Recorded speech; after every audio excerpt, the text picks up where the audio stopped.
अस्सलाम वालेकुम स्टूडेंट्स, कैसे हैं आप लोग? उम्मीद है आप सब खैरियत से होंगे। आई am Saeeda Kamna Nadeem, I am your biology teacher for class 9th। Today we are going to study the remaining careers in biology. जी स्टूडेंट्स, पिछले लेक्चर में हम लोग ने करियर्स इन बायोलॉजी पढ़ा था। उसमें हम लोग ने कुछ प्रोफेशंस पढ़े थे जो कि आप लोग बायोलॉजी को स्टडी करने के बाद एडॉप्ट कर सकते हैं। जैसे कि उन प्रोफेशंस में हमने देखा था मेडिसिन को, सर्जरी को, एनिमल हस्बेंड्री को, एग्रीकल्चर को, इसके अलावा फिशरीज को। आज कुछ रिमेनिंग प्रोफेशंस हैं जिसके बारे में हम स्टडी करने जा रहे हैं। सबसे पहले जो हम लोग स्टडी करेंगे वो है horticulture. Horticulture is the art of gardening, यानी बागबानी। हम देखते हैं कि हॉर्टिकल्चर में हम लोग बागबानी के बारे में पढ़ेंगे, यानी हम लोग अपने घर में किस तरीके से पौधे लगा सकते हैं। हम देखते हैं हॉर्टिकल्चर में ऐसे पौधे आ सकते हैं जो कि ऑर्नामेंटल हो, यानी सजावटी पौधे, या फिर फ्रूट प्लांट्स यानी फलदार पौधे। हॉर्टिकल्चरिस्ट का काम क्या होता है, यानी एक माली या बागबान का काम क्या होता है?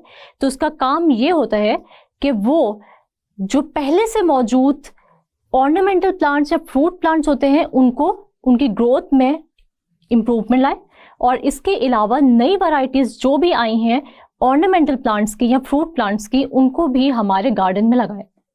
हम लोग हॉर्टिकल्चर को एज ए प्रोफेशन में अडॉप्ट कर सकते हैं। हम लोग हॉर्टिकल्चर को पहले स्टडी करें और उसके बाद इसको एज ए प्रोफेशन अडॉप्ट करें। इसका फ़ायदा ये होगा कि हम लोग ज़्यादा बेहतर तरीके से ऑर्नामेंटल प्लांट्स और फ्रूट प्लांट्स की प्रोडक्टिविटी में इजाफा कर सकते हैं। हम देखते हैं कि क्या हॉर्टिकल्चरिंग जो है ये हमारे लिए, हमारी एनवायरनमेंट के लिए ज़रूरी है या नहीं। तो बिल्कुल ये हमारे लिए बहुत ज़रूरी है, क्योंकि जितने ज़्यादा हम लोग ग्रीन प्लांट्स अपने मुल्क में लगाएंगे उसका फ़ायदा ये होगा कि ग्रीन प्लांट्स हमारी एनवायरनमेंट से या एयर से पोल्यूटेंट्स को एब्जॉर्ब कर लेगा, जिससे हमारा एनवायरनमेंट साफ हो जाएगा। हम देखते हैं कि पौधे कार्बन डाइऑक्साइड को हवा से एब्जॉर्ब करते हैं और ऑक्सीजन को एयर में रिलीज करते हैं, जिससे वही ऑक्सीजन इंसान अपनी ब्रीदिंग के लिए इस्तेमाल करता है। इसका मतलब ये हुआ कि पौधे एनवायरनमेंट के लिए बहुत ही ज़रूरी हैं। सिर्फ एनवायरनमेंट को साफ करने के लिए नहीं, बल्कि हम देखते हैं कि हमारे सांस लेने के लिए भी बहुत ज़्यादा इम्पॉर्टेंट है, क्योंकि जितनी ज़्यादा ऑक्सीजन पौधे रिलीज़ करेंगे उतना ही ज़्यादा हम लोग बेहतर तरीके से ऑक्सीजन की एक्सेस में हम अच्छे तरीके से सांस ले सकेंगे। तो इसलिए ज़्यादा से ज़्यादा पौधे लगाएं और ज़्यादा से ज़्यादा अपने एनवायरनमेंट को फ़ायदा पहुंचाएं। इससे आपका फ़ायदा भी है और हमारा फ़ायदा भी है। नेक्स्ट हम लोग प्रोफेशन देखने जा रहे हैं वो है फार्मिंग का, यानी कि काश्तकारी का। हम लोग देखते हैं काश्तकारी क्या होती है या फार्मिंग क्या होती है। तो फार्मिंग क्या होती है? It deals with the development and maintenance of different types of farms, यानी डिफरेंट फार्म्स को हम लोग किस तरीके से डेवलप करेंगे, किस तरीके से हम उनको मेंटेन करेंगे और उसके अंदर दिन ब दिन किस तरीके से इम्प्रूवमेंट लाएंगे, जिसकी वजह से हमारी जो क्रॉप्स हैं या हमारे जो एनिमल्स की प्रोडक्टिविटी है उसमें इजाफा होगा। तो हम लोग फार्मिंग में यही देखेंगे। हम देखते हैं कि पाकिस्तान में डिफरेंट टाइप्स के फार्म्स अवेलेबल हैं। जैसे हम देखते हैं कि पोल्ट्री फार्म है, इसके अलावा एनिमल फार्म है, इसके अलावा हम लोग देखते हैं कि फ्रूट फार्म्स हैं। सबसे पहले हम लोग देखते हैं कि पोल्ट्री फार्म क्या होते हैं। पोल्ट्री फार्म में हम देखेंगे चिकन और एग्स की प्रोडक्टिविटी जो है वो किस तरीके से डेवलप हो सकती है, किस तरीके से जो है वो इम्प्रूव हो सकती है। इसके बाद फिर हम देखते हैं फ्रूट फार्म्स क्या होते हैं। ऐसे फार्म्स जहाँ पर हम लोग जो है वो फलदार पौधे लगाएंगे और डिफरेंट फ्रूट्स की जो यील्ड है उसमें इजाफा करेंगे।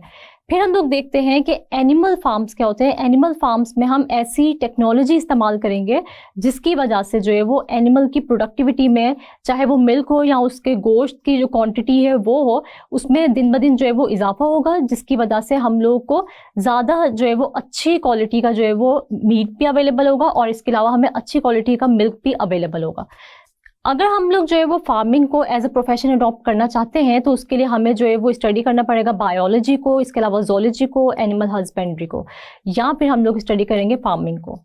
अच्छा, यहाँ हमारे पास एक इंटरेस्टिंग इन्फॉर्मेशन है और वो ये है कि 2050 तक जैसे जैसे जो है वो हमारी ह्यूमन पॉपुलेशन बढ़ती जा रही है तो हमें तकरीबन, यानी जो फार्मर्स हैं उनको अपनी जो फार्मिंग है उसके अंदर 70% अपनी जो यील्ड है उसमें इजाफा करना पड़ेगा ह्यूमन की रिक्वायरमेंट को मीट करने के लिए। जी स्टूडेंट्स, नेक्स्ट प्रोफेशन हम लोग पढ़ने जा रहे हैं वो है फॉरेस्ट्री का।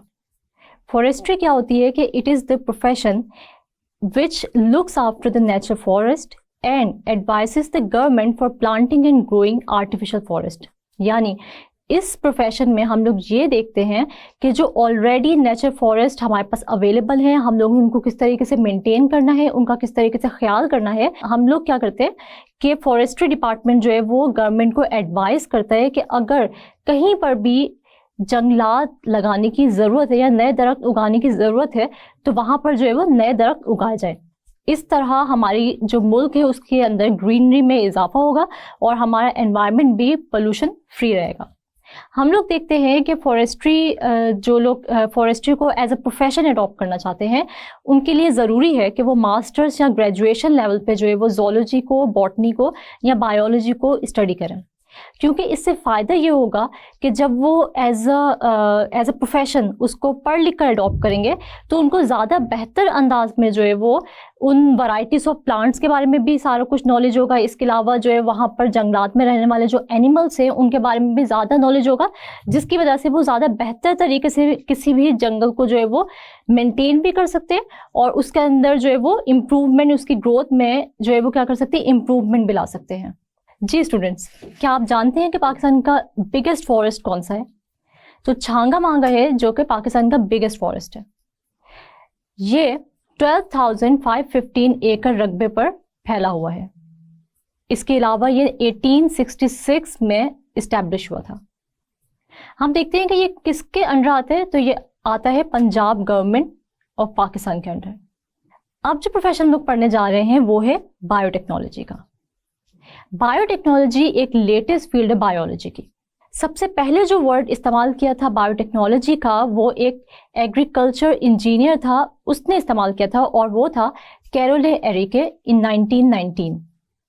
हम देखते हैं बायोटेक्नोलॉजी क्या होती है।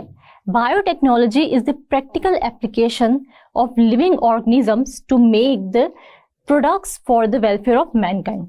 ये डेफिनेशन हम पहले ही पढ़ चुके हैं। यानी बायोटेक्नोलॉजी एक ऐसी फील्ड है जिसके अंदर हम लोग इंसान के फायदे के लिए बहुत सारी डिफरेंट प्रोडक्ट्स तैयार करते हैं, लेकिन किस चीज को इस्तेमाल करते हुए? डिफरेंट माइक्रो ऑर्गेनिजम्स को इस्तेमाल करते हुए। जैसे इसकी सबसे जो आसान सी एग्जांपल है वो है इंसुलिन। हम देखते हैं कि पहले जमाने में जब किसी को भी डायबिटीज होती थी तो उसका कोई इलाज नहीं था। जैसे जैसे साइंस तरक्की करती गई तो हमने देखा कि वो लोग जिनमें नेचुरली इंसुलिन जो है वो प्रोड्यूस नहीं हो सकती तो वो इस इंसुलिन को मार्केट से भी खरीद सकते हैं। हम देखते हैं इंसुलिन जो है वो बायोटेक्नोलॉजिस्ट कैसे तैयार करते हैं। तो बायोटेक्नोलॉजिस्ट माइक्रो ऑर्गेनिजम्स की बॉडी में इंसुलिन का जीन इंसर्ट करके इंसुलिन प्रोड्यूस कराते हैं। तो इसका मतलब ये हुआ कि इंसुलिन एक ऐसा प्रोडक्ट हुआ जो कि इंसानी जिंदगी को बचाने के लिए इस्तेमाल होता है। तो ये इंसुलिन तैयार कैसे हो रही है? तो ये हम बायोटेक्नोलॉजी को इस्तेमाल करके ही तैयार कर रहे हैं। जो students as a profession biotechnology को अडॉप्ट करना चाहते हैं तो उनके लिए ज़रूरी है कि वो ग्रेजुएशन या मास्टर्स लेवल पे ज़ूलॉजी, बायोलॉजी या फिर बायोटेक्नोलॉजी को स्टडी करें। अब हम देखते हैं कि बायोटेक्नोलॉजी के अंदर जो है वो मास्टर्स या बीएस ऑनर्स भी हो रहा है। तो आप लोग अगर बायोटेक्नोलॉजी को एज ए प्रोफेशन लेकर चलना चाहते हैं तो आप लोग जो है वो मास्टर्स लेवल पे या ग्रेजुएशन लेवल पे स्पेशलाइजेशन करें बायोटेक्नोलॉजी में। उम्मीद है कि आपको आज का लेक्चर अच्छे से समझ आ गया होगा, लेकिन ये मुझे पता कैसे चलेगा? ये मुझे पता चलेगा, मैं आपसे कुछ क्वेश्चंस करती हूँ, उनके आंसर्स आप लोग देखिएगा कि आप लोगों को कितने % उसके आंसर्स आते हैं। ये वो क्वेश्चंस हैं जो प्रीवियस एग्जाम्स में बहुत बार रिपीट हो चुके हैं, इसलिए आप लोगों ने ये क्वेश्चंस अगर आप लोगों को नहीं भी आते तो आप लोगों ने उसको अच्छे तरीके से प्रिपेयर करना है। तो पहला सवाल जो मैं आप लोगों से पूछने जा रही हूँ वो क्या है? सबसे पहला जो सवाल मैं आप लोगों से पूछने जा रही हूँ वो है गिव रोल ऑफ हॉर्टिकल्चरिस्ट। तो हॉर्टिकल्चरिस्ट का क्या रोल होता है वो हम लोगों ने हॉर्टिकल्चर के अंदर पढ़ा है।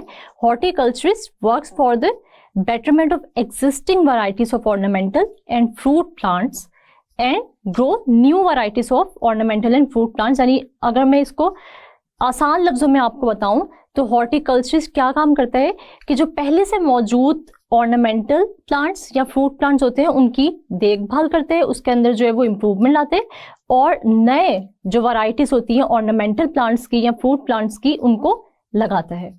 इसके बाद जो क्वेश्चन है वो है व्हाट आर पोल्ट्री फार्म्स। तो पोल्ट्री फार्म्स क्या होते हैं? In poultry farms we deal with chicken and eggs production, यानी हम लोग जो है वो क्या करते हैं, पोल्ट्री फार्म में चिकन और एग्स की प्रोडक्शन करते हैं। इसके बाद हम लोग देखते हैं गिव रोल ऑफ बायोटेक्नोलॉजिस्ट। तो बायोटेक्नोलॉजिस्ट क्या काम करते हैं? बायोटेक्नोलॉजिस्ट ऐसे प्रोडक्ट्स प्रोड्यूस करते हैं जो कि हमारे बेटरमेंट के लिए या हमारी वेलफेयर के लिए जरूरी होते हैं। जी स्टूडेंट्स, तो हम लोगों ने जो आज करियर्स इन बायोलॉजी पढ़ा है उसमें से लॉन्ग क्वेश्चन भी आपसे पूछा जा सकता है। तो किसी भी टॉपिक पे लॉन्ग क्वेश्चन पे नोट आ सकता है, जैसे हम देखते हैं हॉर्टिकल्चर पे भी आ सकता है, एग्रीकल्चर पे भी आ सकता है, बायोटेक्नोलॉजी या फार्मिंग पे भी आपसे नोट लिखवाने के लिए कहा जा सकता है। तो आपको ये टॉपिक्स जो है वो शॉर्ट वाइज पे प्रिपेयर करने हैं और लॉन्ग वाइज पे प्रिपेयर करने हैं। जी स्टूडेंट्स, तो आज हमने पढ़ा करियर्स इन बायोलॉजी, यानी बायोलॉजी को स्टडी करके हम कौन कौन से प्रोफेशंस को अडॉप्ट कर सकते हैं। हम बायोलॉजी की नॉलेज को लेकर उसको प्रैक्टिकली किस तरीके से इस्तेमाल कर सकते हैं for the welfare of human beings. उम्मीद है कि आज का लेक्चर आप लोग को अच्छे से समझ आ गया होगा। अगले लेक्चर के लिए अपना बहुत सारा ख्याल रखिएगा। अल्लाह हाफिज।